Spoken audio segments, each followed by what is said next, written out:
কিভাবে কি নির্মম ভাবে তারা গুলি করে হত্যা করেছে মানুষকে, হেলিকপ্টার থেকে গুলি করে 32টি শিশুকে হত্যা করা হয়েছে। আমরা এই কথা কোনোদিন ভুলবো না। আমরা যতদিন বেঁচে আছি এই আগস্ট বিপ্লবের আদর্শকে ধারণ করেই বাঁচব, এবং যেই সরকারই আসুক তাদেরকে সীমার বাইরে যেতে দেব না।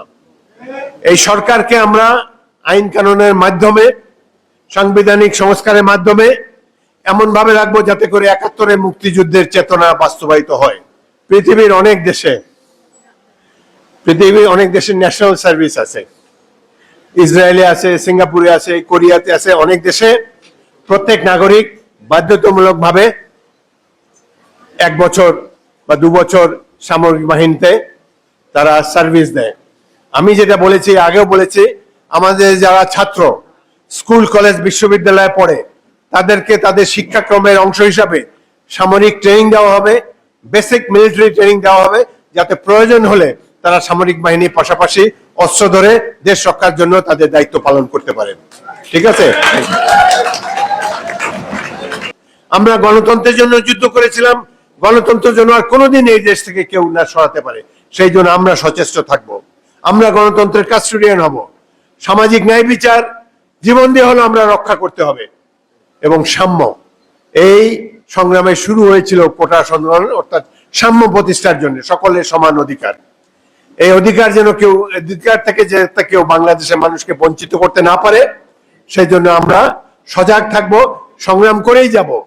আমরা এতদিন অনেকের বেঁচে থাকারই কথা না, তবু আমরা যে বাংলাদেশের স্বপ্ন দেখেছি সেই বাংলাদেশ বাস্তবায়িত হওয়ার কাছাকাছি পর্যায়ে এসেছে।